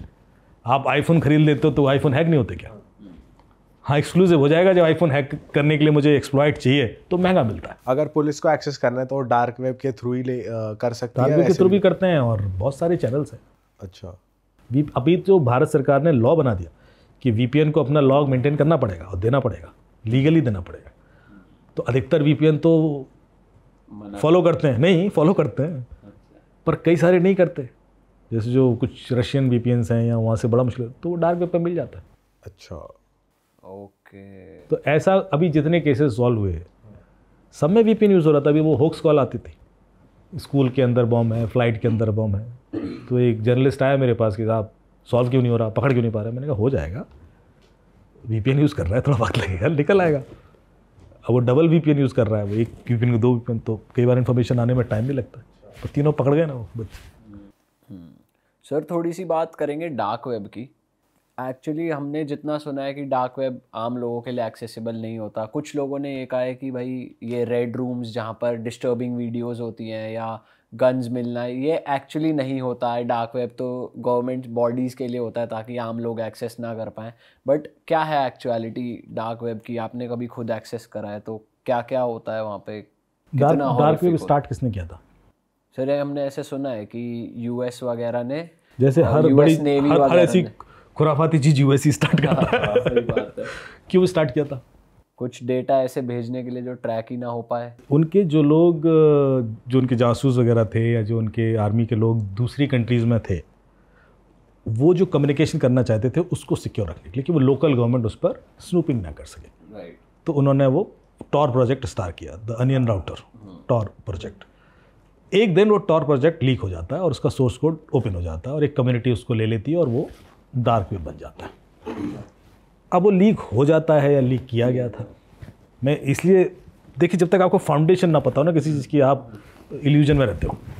एक ऐप आई 1.5-2 साल पहले, एनम ऐप करके, आपने सुना था? नहीं। डार्क वेब पे प्रमोट होना शुरू हो गई। जैसे व्हाट्सएप, टेलीग्राम, सिग्नल है, ऐसे एक चैट ऐप थी। उसको प्रमोट किया गया डार्क वेब पे कि इससे ज़्यादा सिक्योर कोई ऐप नहीं है, मिलिट्री ग्रेड सिक्योरिटी है, एंड टू एनक्रिप्टेड, कोई गवर्नमेंट देख नहीं सकती, स्नूप नहीं कर सकती। सारे क्रिमिनल एनम पे आ गए, सब एनम यूज़ करना शुरू कर दिया। अभी पिछले साल FBI ने रेड डाली 16 कंट्रीज़ में और $multi-billion एसेट कॉन्फिस्केट किया। गन्स, एमिनिशंस, क्रिप्टो करेंसीज, गोल्ड, सब बहुत सारा, मतलब $multi-billion का 16 कंट्रीज़ में रेड डाली। पता क्यों? एनम ऐप FBI ने बनाई थी। ओह, मतलब खुद ही बना रहे हैं, खुद ही पकड़ रहे हैं, ये क्या सीन? तभी मैं जब डार्क वेब पे ज़्यादा पूछ रहा हूँ ना, मैंने हिंट दे दिया आपको। देखो क्या है, मैं खुल के नहीं सकता क्योंकि मुझे नहीं पता, पर मैं एग्जाम्पल दे सकता हूँ कि एनम ऐप बनी कैसे। एक बंदा उन्होंने पकड़ा जो डार्क वेब पे ड्रग ऑपरेटर था, उसको कूटा बहुत, उससे बोले कि देखो हमारी एक ऐप है, तुम इसको प्रमोट करो कि तुम्हारी है। अपने क्रिमिनल नेटवर्क्स में फैलाओ और तुम्हारी क्रेडिबल फेस है, तुम इसको हर जगह इंस्टॉल करवा दो, तुम्हें छोड़ देंगे, हम गेम बड़ा बनाते हैं। तो 1 साल उसने प्रमोट की, पूरे हर जो बंदा आ रहा है सर एनम पे आ जाओ, एनम पे आ जाओ। मुझे पता था कुछ खुरापाती है। इस तरह से ऐप आती रहती है। जैसे ज़ेंगी ऐप आ गई, ज़ेंगी पे आ जाओ सर, चाइनीज़ ऐप है, सेफ है। सिग्नल पे आ जाओ सर, सिग्नल पे आ जाओ। आपने सिग्नल का फाउंडर पता कौन है? मतलब लोग मुझे कॉल करते हैं जर्नलिस्ट की, सर व्हाट्सएप सेफ नहीं है ना, व्हाट्सएप पे बात नहीं करेंगे। कई सारे जर्नलिस्ट हैं वो जिस कॉन्फिडेंशियल बातें, हाँ सिग्नल पे आ जाओ सर, उस पर बताते हैं बात। तो सिग्नल का फाउंडर आप गूगल कीजिएगा, वही है जो व्हाट्सएप का फाउंडर है, ब्रायन एक्टन, सेम बंदा। अब इसका ये भी उसी ने बनाया, ये भी उसी ने बनाया, उस पर भरोसा नहीं है। इस पर थोड़ा सा तो रिसर्च करके आदमी को वो बनाना चाहिए ना। तो ये चीज़ एक एस्टैब्लिश में करना चाहता हूँ कि आप डिजिटली किसी भी चीज़ पर ट्रस्ट नहीं कर सकते। पर सर डार्क और डीप वेब में क्या फ़र्क होता है? देखिए होता क्या है कि जो डार्क वेब है उसके भी लेयर्स हैं। जो सरफेस वेब है वो 4% है करीब, उसके बाद 90% जो है वो डीप वेब है, वो डीप है। उसके बाद जो रिमेनिंग 7% है वो डार्क वेब है। तो आप समझ गए, पूरा 100% इंटरनेट पर जो नेटवर्क है। अब डीप वेब में है क्या? डीप वेब में है क्लासिफाइड सर्वर्स, जो ऐसी इन्फॉर्मेशन जो बिना क्रेडेंशियल्स के आप एक्सेस ही नहीं कर सकते। जैसे कि आपकी यूनिवर्सिटी का सर्वर इंटरनेट पर है, पर ऐसा तो है ना कि सब कोई उसको देख लेगा। आधार का सर्वर है, पासपोर्ट सर्वर है, गवर्नमेंट के सर्वर है, बैंकिंग सर्वर है, इंफ्रास्ट्रक्चर, क्रिटिकल इंफ्रास्ट्रक्चर्स हैं, एनर्जी सेक्टर है, इन सब के जो सर्वर्स हैं जो इंटरनेट पर वो डेटा भी एक्सचेंज कर रहे हैं, but they are deep web, part of deep web. Okay, you can't access it because you don't know the credentials. But are they hackable? Of course उसमें से हैक होती है और वो डेटा ही डार्क वेब पे चला जाता है। तो सबसे नीचे जो 7% में बोला वो डार्क वेब है। तो यहाँ से कुछ भी लीक होता है वो डंप होता है डार्क वेब। अब जैसे एक लाइन हमेशा हम बोलते हैं कि इस दुनिया में 2 ही तरह के लोग होते हैं, एक वो जिनको पता है कि वो हैक हो गए, और दूसरे वो जिनको पता नहीं कि वो हैक हो गए। एक्चुअली हम सब हैक हो चुके हैं। अब यदि आपको देखना है कि आप कितनी बार हैक हो गए तो आप अभी देख सकते हो। एक वेबसाइट है haveibeenfound.com, HAVIBENPWNED.com। उस पर जाओ, अपना ईमेल आईडी डालो, वो बताएगा कहाँ कहाँ पासवर्ड पड़ा है आपका, कहाँ कहाँ बैंक अकाउंट डिटेल पड़े हैं, कहाँ कहाँ लोकेशन है, एड्रेसेस आपके, पर्सनल डिटेल जहाँ जहाँ हो सकता है 20-25 जगह पड़े भी हो, मतलब अमूमन एवरेज यही निकलता है। ये जानना इसलिए ज़रूरी है क्योंकि इसी का क्रिमिनल फ़ायदा उठा रहा है। आपको पता ही नहीं कि आपका डेटा बाहर अवेलेबल है, जा रहा है और इसका एक्सेस कोई भी कर सकता है, इसलिए आप उस पर ट्रस्ट कर लेते हो जब वो कॉल करता है। बट सर, जब अगर हमें पता चल गया कि हमारा डेटा इतनी जगह है, क्या हम कुछ कर सकते हैं उसके बाद? कुछ नहीं कर सकते। आप जो कर सकते हो, देखिए होता है कि ना, जैसे भगवत गीता में बताया जाता है ना कि आपको पता है कि दुनिया एक माया है, तो वो ये नहीं कहते कि जाके साधु बन जाओ और माया है तो छोड़ दो इसको और साधु बन के हिमालय पे चले जाओ। वो कहते हैं आप यही रहो, यही जियो, सारे मजे लो, पर मजे इस तरह से लो कि दुनिया माया है। आप समझ रहे हो, आप एक विटनेस की तरह जियो। ये बड़ी ब्यूटीफुल आर्ट है। जैसे आपको पता पड़ जाए ना, आप फ्रीडम फील करते हो। आपको एक और चीज़ मैं बताऊं, ये समझने के लिए कि हमेशा मैं बोलता हूं कि हम सब ना डेटा का प्रोडक्ट है, जो बचपन से लेकर आज तक हमें मिला। बचपन से टीचर से, पेरेंट से, बुक से, और आपके अब आजकल टीवी और न्यूज़पेपर भी है और सोशल मीडिया, हम उसका प्रोडक्ट है। मेरा जन्म झांसी के बजाय रोमानिया हो जाता, मैं कुछ और होता है, कोई दूसरी भाषा बोल रहा होता है, कोई दूसरा खाना खा रहा होता है, दूसरे कपड़े पहन रहा होता है और ज़िंदगी भर बोलता है कि I am a proud Romanian. और 50 साल के बाद मुझे कोई बोलता भाई साहब आप तो बुंदेलखंड में पैदा हुए थे, तो मैं कंफ्यूज हो जाता कि मैं हूँ कौन। यही चीज़ चैप्टर 13 में भगवत गीता में भगवान कृष्ण से अर्जुन ने पूछी थी। जब उन्होंने ज्ञान योग, कर्मयोग, भक्ति योग पढ़ाया तो उन्होंने कहा यार मुझे इतना सब कुछ पढ़ा रहे हो, पहले आप मुझे बताइए कि मैं कौन, हु एम आई। तो भगवान कहते हैं तुम्हें क्या लगता है तुम अर्जुन हो? तुम तो अर्जुन के पहले भी थे, तुम तो अर्जुन के बाद भी हो गए। इस वक्त तुम अर्जुन का रोल प्ले कर रहे हो। क्यों? क्योंकि बचपन से लेकर आज तक जो तुम्हें डेटा मिला उसने तुम्हें अर्जुन बना दिया। तो ये तुम्हें और गर्व है कि आप ये हैं और आप ये हैं, वो सब इल्यूजन है भाई। हम सब डेटा का प्रोडक्ट हैं, हम उसके बियॉन्ड भी हैं। यदि मैं अपने आप को डेटा मान के जीने लगूंगा कि मैं अमित दुबे हूँ, साइबर एक्सपर्ट हूँ, तो ये मिथ है। और ये मैं क्रैक इसलिए कर रहा हूँ कि जब लास्ट में मेरे से पूछोगे सर बचें कैसे, तो सोल्यूशन यही है। यदि मैं इतनी सी बात समझ गया ना, तो दुनिया में कोई साइबर क्राइम मेरे संग हो ही नहीं सकता। The moment I start living the social media as a witness, हम क्या होता है इन्फ्लुएंस होना शुरू हो जाता है। वीडियो देखा, दुखी हो गए, खुश हो गए, बिकॉज हम इस डेटा को जी रहे हैं। जैसे मैं विटनेस हो जाता हूँ ना, तो फिर मैं इन्फ्लुएंस हुए बिना भी एंजॉय कर सकता हूँ। सही बात है। बट सर बैंक में पैसे कैसे बचाएं? चलो ये पासवर्ड तो उनके पास है। चलो ठीक है, इससे तो बच जाएंगे, लेकिन वो तो चाहिए। तो बैंक में पैसा सेफ है। गलती कभी ऐसा नहीं होता कि बैंक से पैसा अपने आप उड़ के किसी के अकाउंट में चला गया, ऐसा रेयर होता है ऐसा नहीं। बैंक भी हैक होते हैं, और मैं उल्टा बोलूँगा कि बैंक सबसे ज़्यादा हैक होते हैं, क्योंकि क्रिमिनल को भी पता है कि पैसा तो वही है।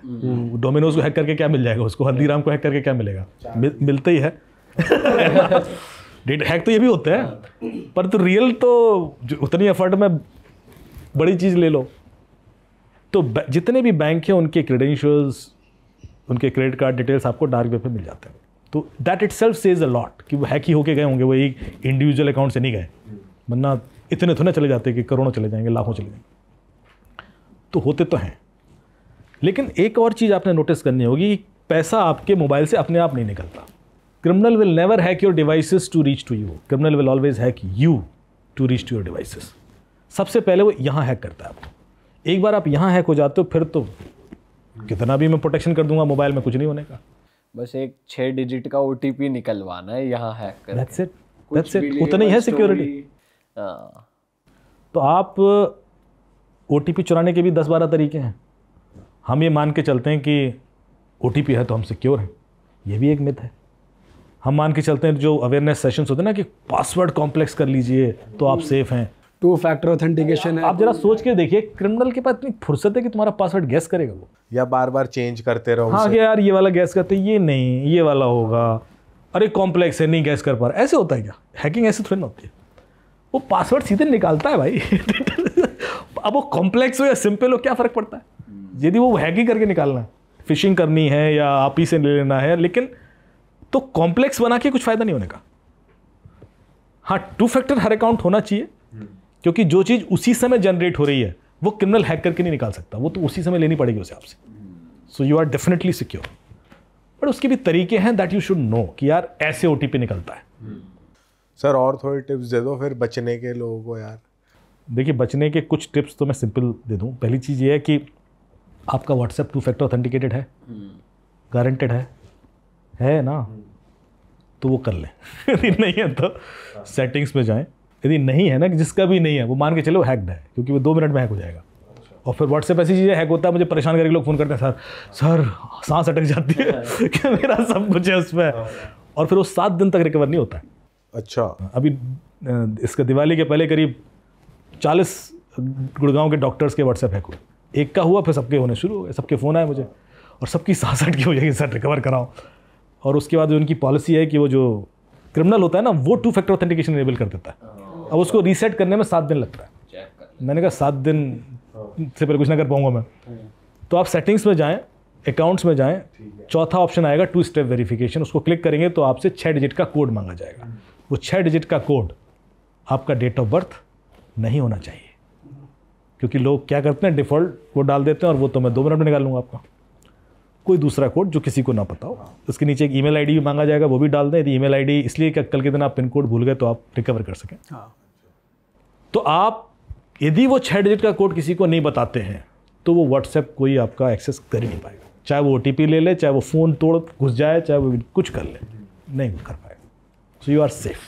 ये कर लें, सबको अभी कर दिया सर मेरा तो हो जो कोई भी देख रहा है, हर आदमी सबसे पहले व्हाट्सएप 2 फैक्टर ऑथेंटिकेशन कर ले। सेकंड, फेसबुक की 2 सेटिंग कर ले। फेसबुक की कंप्लेन आती है कि भाई मेरा फेसबुक किसी ने प्रोफाइल पिक्चर निकाली, क्लोन करके नया बना दिया और फिर फ्रेंड्स को पैसे के लिए मैसेज भेज रहे हैं। 2 सेटिंग कर लो, कोई क्लोन नहीं करेगा। पहला, सबसे पहले समझिए कि फेसबुक क्लोन कर क्यों रहा है कोई, क्योंकि वो आपके दोस्तों तक पहुंचना चाहता है कि यार मेरे को पैसों की ज़रूरत है। और आपके दोस्तों तक वो पहुंच क्यों रहा है, क्योंकि वो दिख रहे हैं सामने। तो सबसे पहले वो हटाओ, सेटिंग्स में जाओ, friend, who can see my friend list, only me.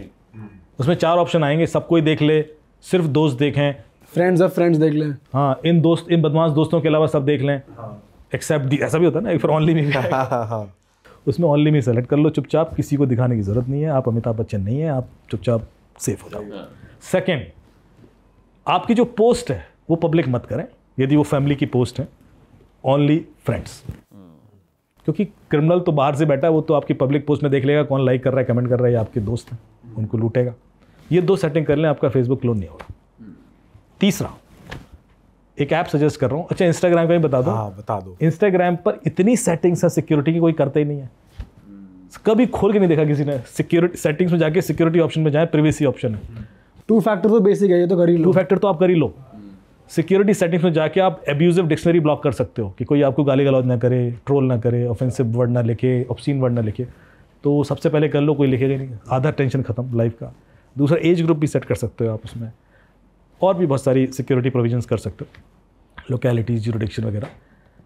वो कोशिश करें, क्योंकि यदि किसी का टीनेज बच्चा है और वो इंस्टाग्राम पे, तो डेफिनेटली कर दें, क्योंकि उसको इम्पैक्ट बहुत ज़बरदस्त पड़ेगा। जो 18 साल से बड़े उनको तो फिर भी मैनेज हो जाएगा।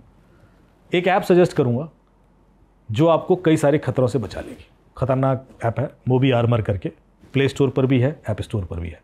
इसमें 6 ऐसे फीचर्स हैं जो आपको किसी भी तरह के क्राइम से बचा सकते हैं। पहला है QR कोड स्कैनर। आजकल QR कोड बहुत जगह यूज़ होता है। आपने विजिटिंग कार्ड हो तो QR कोड, वाईफाई कनेक्शन तो QR कोड, आपका बिल है और वो QR कोड, टिकट है तो QR कोड, मूवी टिकट और बोर्डिंग पास और मेनू कार्ड होटल का, और सब जगह एडवर्टीजमेंट तो है ही QR कोड। आपको नहीं पता ये सेफ़ है अनसेफ है, आप स्कैन कर लेते हो और लुट जाते हो। एक जर्नलिस्ट आया मेरे पास कि साहब आप सैकड़ों लोगों को एक साथ हैक कर सकते हो। मैंने कहा हाँ। उसको ले गया, एक इवेंट था ताज होटल में, जो ऑर्गेनाइज़र था उसका लोगो लगाया, नीचे QR कोड, ऊपर लिखा फ्री वाईफाई, और 4 प्रिंट आउट लेके मैंने कहा 2 यहाँ लगा दो, 2 यहाँ लगा दो। जैसे ही मैं सेशन लेके नीचे उतरा तो 16 लोगों ने इंस्टॉल कर ली थी एप्लीकेशन। मैंने कहा देखो, फ्री के चक्कर में लोग कुछ भी इंस्टॉल कर रहे हैं। अब मैं उस पर कुछ भी कर सकता था। तो आप कोई भी QR कोड स्कैन करें, मोबी आर्मर से एक बार चेक कर लें whether it is safe unsafe. It will take it to a sandboxing environment, it will run it there, it will give you clear picture कि ये डेटा चुराने आया था, कैमरा एक्सेस कर रहा था, पैसा चुराने आया था, जो भी था वो बता देगा। एंड वो पेड है एप्लीकेशन? वो पेड है। ओके। चाहे 5 लिंक आप पर डे, नहीं 3 दिन तक फ्री है, उसके बाद पेड है। आप, क्योंकि उसका रीज़न है, क्योंकि यदि फ्री होगी तो आप गए। यदि कोई फ्री सिक्योरिटी ऐप है तो विश्वास, क्योंकि वो कुछ ना कुछ तो कर ही रहा है खुरापा, कहीं जा रहा है डेटा। सिक्योरिटी के नाम पे ही वो कर रहा है फ्री वाईफाई, एक एंटीवायरस यदि फ्री है तो सबसे ज्यादा खतरनाक है वो, आज नहीं तो कल घुसेगा वायरस। आप इससे अच्छा थोड़ा पे करके लेजिट चीज यूज करो। सो मोबी आर्मर कोई डेटा नहीं लेता आपका। मोबी आर्मर दूसरा जो ऑप्शन जो मैं 2-3 क्विकली बता दूं, लिंक स्कैनर है। जैसे अभी दिलजीत दोसांझ का शो था, लोगों ने गूगल पर सर्च किया, लुट गए। टिकट चाहिए, आपने उड़ीसा में होटल बुक करना है, जो लिंक आया पे कर दिया, लुट गए। क्रूज़ बुक करना है, ये सब चीज़ें आप हर दिन लिंक क्लिक कर करके लुटते हैं। आपको कैसे पता है लिंक ऑथेंटिक है, क्लोन नहीं है, RTO का ही लिंक है जिसमें चालान भरना है। आप गूगल सर्च करते हो या आपको मैसेज पे आती है, आप मान लेते हो। लिंक यहाँ स्कैन करो, ये बता देगा कि ये लिंक चाइना में होस्टेड है, 2 हफ्ते पहले खुला है, ये सेफ़ नहीं है, क्लोन्ड है, अनसेफ, मतलब क्लियर पिक्चर देगा विद रिपोर्ट। इस वजह से इन्वेस्टिगेटिव टूल बहुत पिक्चर देता है। तब आप आगे जाओ जब आपको लगे ग्रीन है, रेड है तो आगे जाने नहीं है। थर्ड है एप्लीकेशन, जितनी फ़ोन में एप्लीकेशन है सबकी रेटिंग देता है। अब आप अपने बच्चे को फ़ोन दे दिया, उसने 5 एप्लीकेशन इंस्टॉल कर ली, आपको क्या पता है ये OTP चुराने वाली एप्लीकेशन। तो ऐसी कोई भी एप्लीकेशन जो बच्चों का गेम जिसमें वो मल्टीप्लेयर चैट फैसिलिटी है, जिसमें वो दूसरे गेमर से बात कर सकता है, उसकी रेटिंग लो कर देगा ये, उसको कहेगा इंस्टॉल मत करो। क्योंकि आप अपने बच्चे को रोड पर किसी अनजान आदमी से बात नहीं करने दोगे। सही बात है। लेकिन उसको फ़ोन दे दिया जिसमें लाखों लोग उससे बात कर सकते हैं और कुछ भी करा लें, वो रिस्क है ना। तो इस तरह की चीज़ें लोग अननोइंगली कर रहे हैं, वो भी armour will take care of it. Sir आपके किसी केस की बात करते हैं जो बहुत पेचीदा हो, बहुत डिफिकल्ट रहा हो। अभी कल एक ऑफिसर आया दिल्ली पुलिस का मेरे पास, और वो अपने केसेस बता रहा था, और उसने 5 मिनट में मुझे 4 केसेस से सुना दिए कि मैं हिल गया। मैंने कहा वाह, कैसे इन्वेस्टिगेट किया उसने। ईस्ट दिल्ली का एक ऑफिसर था, और उसने कहा कि सर एक बॉडी मिली हमें, और उस बॉडी का जो फेस था वो थोड़ा म्यूटिलेट कर दिया था, उसको चाकू वाकू मार दिया, डैमेज था, तो हम पहचान नहीं पा रहे थे कि ये कौन है। और मर्डर के केस में जब तक बॉडी आइडेंटिफाई ना हो केस सॉल्व हो नहीं सकता। तो बोले मैं बड़े परेशान था, हर तरफ से पूछिए इंक्वायरी की, लेकिन वो फ़ोटो को ही नहीं पहचान पा रहा। तो मैंने उसका फ़ोटो लिया और उस फोटो को AI में डाला और उसका वीडियो बना लिया। जैसे आजकल नहीं होता है कि वो जो स्टिल पिक्चर्स का वीडियो बना देते हैं एक्स्ट्रापोलेट करके, और बोले उस वीडियो में कहलवाया उससे कि पहचानो मैं कौन हूँ। आप समझो, मुझे बड़ा हॉरिफिक लगा। मैंने कहा यार कैसे वीडियो बना दिया था, क्योंकि एक तो वैसी डेड बॉडी की वीडियो लेके, और बोले वो वीडियो था कि पहचानो मैं कौन हूँ करके मैंने, और वो अपने हर जगह वायरल करना शुरू किया आसपास के एरिया में। तो बोले जब वो वीडियो था तो लोगों ने पहचान लिया, और वो एक जगह की पास की 4 थाने छोड़ के बॉडी मिल गई, मतलब आइडेंटिफाई हो गई। और वो केस जैसी बॉडी आइडेंटिफाई हुई तो हमने केस 2 दिन में वर्कआउट कर लिया। फिर तो सब कुछ सॉल्व हो गया कि किसने मारा, क्या क्या, कौन बंदा है, फिर किससे बात हुई थी, फिर तो हम जैसे कि कई बार क्या होता है ना कि ऐसे केसेस आते हैं ना कि रेलवे ट्रैक के पास बॉडी मिली है, अब कोई कहता है साहब कैसे सॉल्व करोगे, कुछ भी नहीं उसका आता पता। कई बार उसको जला भी देते हैं, अब आप कैसे ढूंढोगे। तो मैं सिर्फ ये देखता हूँ कि उस एरिया में उस टाइम पर कितने लोग आए और निकले वहाँ से, इन और एग्जिट कितनों का था। तो टावर पे हर बंदे की रिकॉर्ड्स रहते हैं। आप यदि किसी एरिया में जाके निकलेंगे तो मैं एक पैरामीटर बना के उस टावर में वो भी फ़िल्टर कर सकता हूँ। टाइम लगेगा, हो सकता है कि हाईवे है तो बहुत सारे लोग मिल जाएंगे, लेकिन फिर मैं उसमें से फ़िल्टर करना शुरू करूँगा।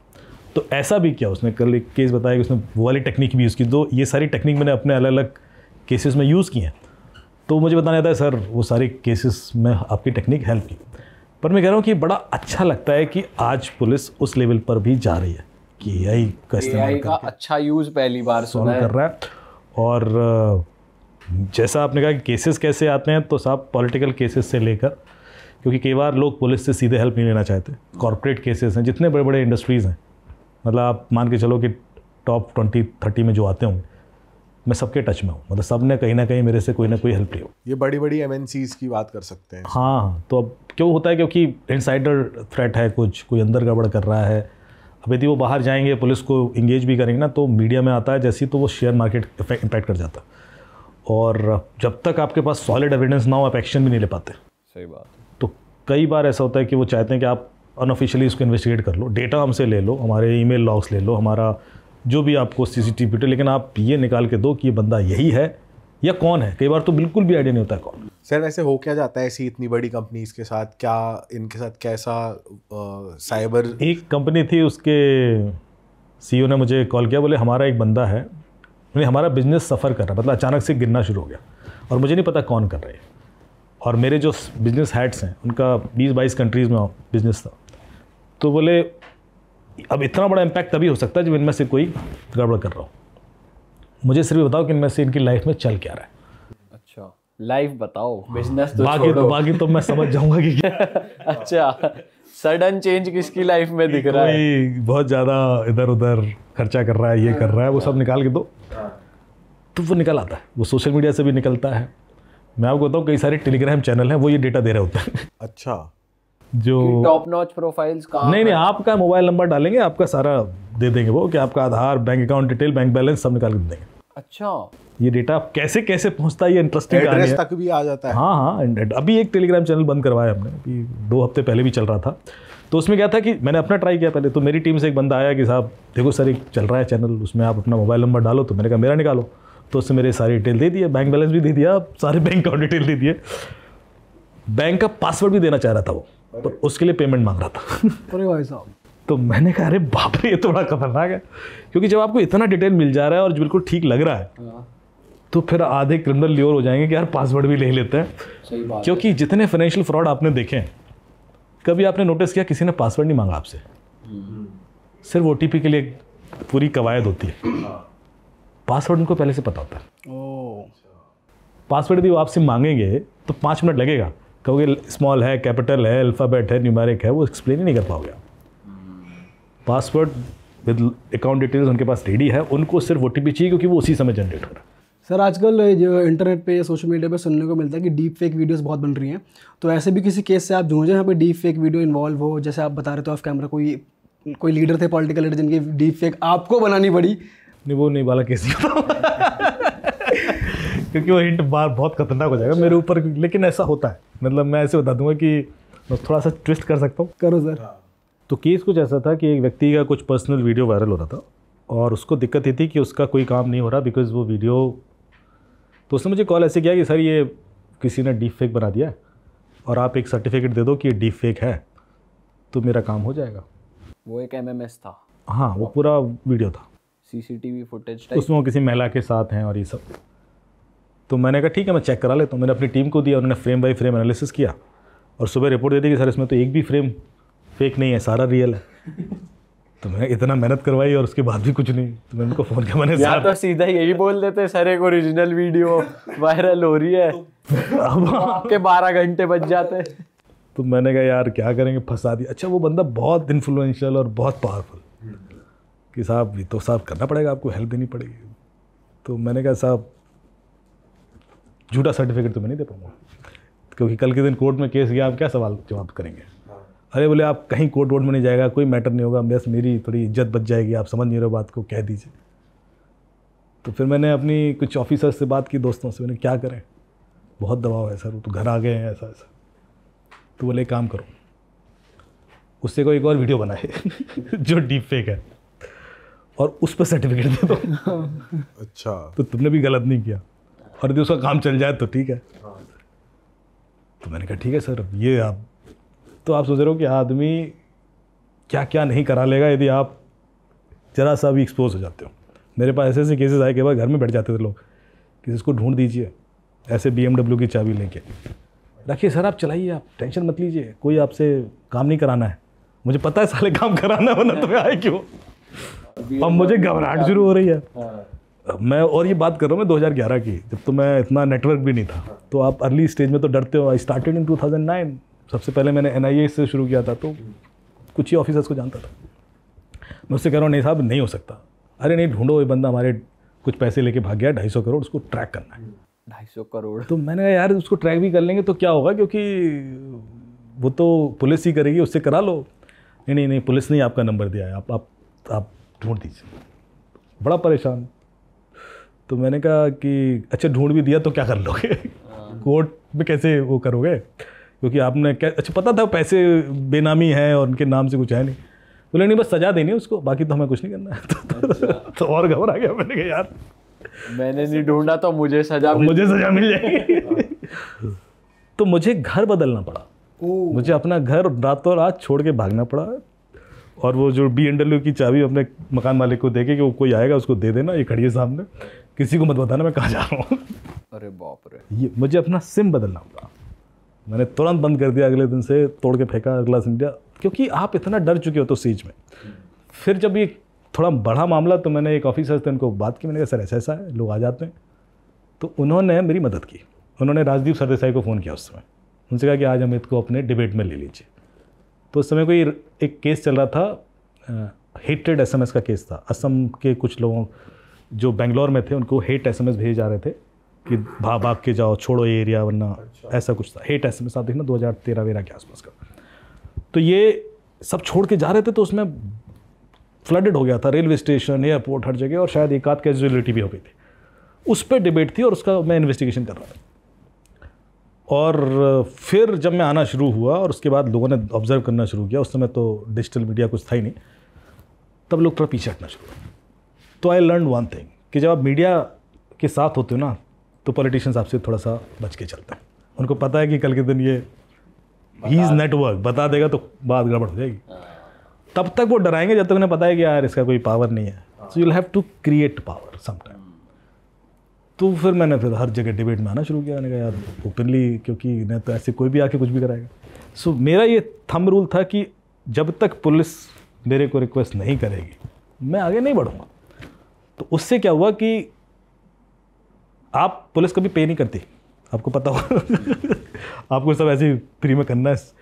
नेटवर्क अच्छा बन जाता है हर ऑफिस। तो आज भी जब मेरे संग कोई आता है इंटर्न और कहता है कि सर आपसे सीखना है, तो मैं कहता हूँ देखो मैं पैसा की गारंटी नहीं लेता, क्योंकि हो सकता है आपकी नौकरी अच्छी लग जाए इसको सीख के, और लेकिन एक बात की गारंटी है कि जब आप किसी ऑफिसर के केबिन में घुसोगे तो उठ के मिलेगा आपसे। ये इतनी इज्जत आपकी मैं करवा सकता हूँ, वो उसके लिए आते हैं लोग। मतलब भाग भाग के हिसाब सिखाओ, क्योंकि हमें अपने लोकल पुलिस को हेल्प करें। I think this is something which you can't earn otherwise. कि आज मैं किसी भी ऑफिसर के पास जाऊँ, वो रिस्पेक्ट मिलती। ओके सर, जाते जाते एक क्वेश्चन मैं और पूछना चाहता हूँ। हमने ऐसा सुना है चाइना जो है टेक वाइज बहुत एडवांस है। आप उनके देश में घुसो, उनको सब पता है कि ड्राइवर उसी गाड़ी को चला रहा है जो उसकी है कि नहीं, और ये वो। तो ऐसा एक्चुअली लेजिट है कि चाइना सबसे ज़्यादा टेक एडवांस देश है और वो इंडिया का लेजिट डेटा चुरा रहा था ऐप्स के थ्रू? इंडिया ने वो सबका चुरा रहा है, पूरी दुनिया का। अच्छा, एक ही देश है जहाँ साइबर क्राइम सबसे कम है, चाइना। सबसे कम अपने देश में रखा, क्योंकि उनका डेटा किसी के पास नहीं है, उनका डेटा कहीं अवेलेबल ही नहीं है। और आप देखोगे कि सारी दुनिया का डेटा उनके पास है। टिकटॉक का जो ओनर है वो दुनिया का 26वां रिचेस्ट आदमी है। 26वां रिचेस्ट। टिकटॉक क्या करता है? सैटेलाइट बनाता है, वैक्सीन बनाता है। एक्चुअली तो कुछ नहीं करता, जो कुछ करते हो यूज़र करता है, वो कंटेंट बनाता है, दूसरा वाला देख रहा होता है। 26वां रिचेस्ट आदमी, इतना पैसा उसके पास, बिकॉज ऑफ डेटा। तो चाइना डेफिनेटली बहुत आगे है। उन्होंने डेटा अपना रोक दिया था 2000 में। उनका सब कुछ अपना है, गूगल भी अपना, उनका मतलब सर्च इंजन अपना, उनका सोशल मीडिया अपना, WeChat chat application, and they have regulated so well कि किसी कंट्री के पास उनका डेटा नहीं। उनको पता था कि we all are the product of the data. और ये कंपनी आपका डेटा ले क्यों रही है? इसलिए नहीं कि वो आपको ऐड दिखाएं, इसलिए कि वो आपको कंट्रोल कर सके। क्योंकि हम जैसा देखते हैं हम वैसा बन जाते हैं। तो बेसिकली कंटेंट क्या फीड होगा आपको, फिर मैं वो आपके एस्पिरेशंस, आपके सपने, आपके लाइक्स, आप कहाँ घूमने जाओगे, क्या खाओगे, वोट किसको दोगे से लेकर रिलीजन क्या होगा, आपका सब कुछ कोई दूसरा डिसाइड कर सकता है। सही बात है। किसी लोकेशन की इतनी ऐसी रीलें आ जाए ग्लैमरस, आदमी सोचे यहीं जाऊंगा। बात तो होता ही, आज भी यही हो रहा है, आज भी हो रहा है। वाह सर, मज़ा आ गया सर आपसे बात करके। एंड आपकी आज फ्लाइट ना होती तो और लंबा एपिसोड करते, but I am sure audience को बहुत मज़ा आया होगा और हम आपके साथ फिर से एक एपिसोड करना चाहेंगे। And thank you so much, आपने यहाँ आकर इतनी अच्छी इन्फॉर्मेशन हमें प्रोवाइड करी। जो आपने बुक लिखी है वो भी, उसमें भी कुछ रेमेडीज़ या कुछ है चीज़ें बचने की? तो मेरा एक तो रेडियो शो आता है रेड एफएम पर, जिसमें मैं 7 साल से जो रियल केसेस है वही सुनाता हूँ। वो सारे हर पॉडकास्ट चैनल पे अवेलेबल है, स्पॉटिफाई से लेकर listen notes to Apple podcast available. 160 कहानियाँ हैं। इसके अलावा उन्हीं कहानियों की बुक्स हैं। एक बुक के ऊपर एक अमेजॉन प्राइम पर वेब सीरीज़ है हैक क्राइम्स ऑनलाइन, जो नीरज पांडे ने बनाई है। वो उसकी IMDb रेटिंग भी बड़ी अच्छी है, 8 के करीब है, तो आप वो देखें, हैक क्राइम्स ऑनलाइन। दूसरा एक वेब सीरीज़ है जो राजू सर बना रहे हैं, राजकुमार हिरानी सर, जो फर्स्ट बुक पर है। अच्छा, वो आएगी तो हम शो करेंगे। तो done sir, done. Vikrant Massey और अरशद वारसी के संग, ठीक है, वो तो मजा है। जितने भी सर ने नाम लिया हम सारे लिंक्स डिस्क्रिप्शन में डाल रहे हैं। सर का इंस्टाग्राम भी हम डिस्क्रिप्शन में डाल रहे हैं। और आप भाई दोस्तों सेफ रहो और बस दैट इज इट। इस ज्यादा पॉडकास्ट को कुछ भाई कह नहीं सकते हम खुद हैक हुए बैठे हैं, फंसने वाले तो फंसेगा ही। सर सभी हैक हुए बैठे। डेटा टेलीग्राम पे निकल गया, हम किसी को क्या ही ज्ञान दे। तो मैं तो इसलिए कहता हूँ कि ऐसा नहीं कि मैं नहीं हो सकता भाई। सर आप भी हो ही रखे हो, वैसे आपका फोन भी कहीं ना कहीं हो ही रखा हुआ है। आपने खुद ही मेरे हाथ में नहीं है। और आप तो 2 फोन चला रहे हो। 2 फोन इसलिए चला रहा हूँ कि कंफ्यूज तो कर दूं। कुछ नहीं तो सामने वाले को। तो चलो चलो भाई इस पॉडकास्ट को खत्म करते हैं। इस पॉडकास्ट में अगर मजा आया तो लाइक कर देना, कमेंट कर देना। अगर आपको पार्ट 2 चाहिए, और इस पॉडकास्ट को शेयर भी कर दें भाई, लोगों तक पहुंचा दें, अवेयर करें लोगों को, ताकि लोग सुरक्षित रहें, लोगों का डेटा एकदम सेफ रहे। और बाकी सेफ तो क्या ही रहा है, फिर बात वो घूम घूम के वही आ रही है।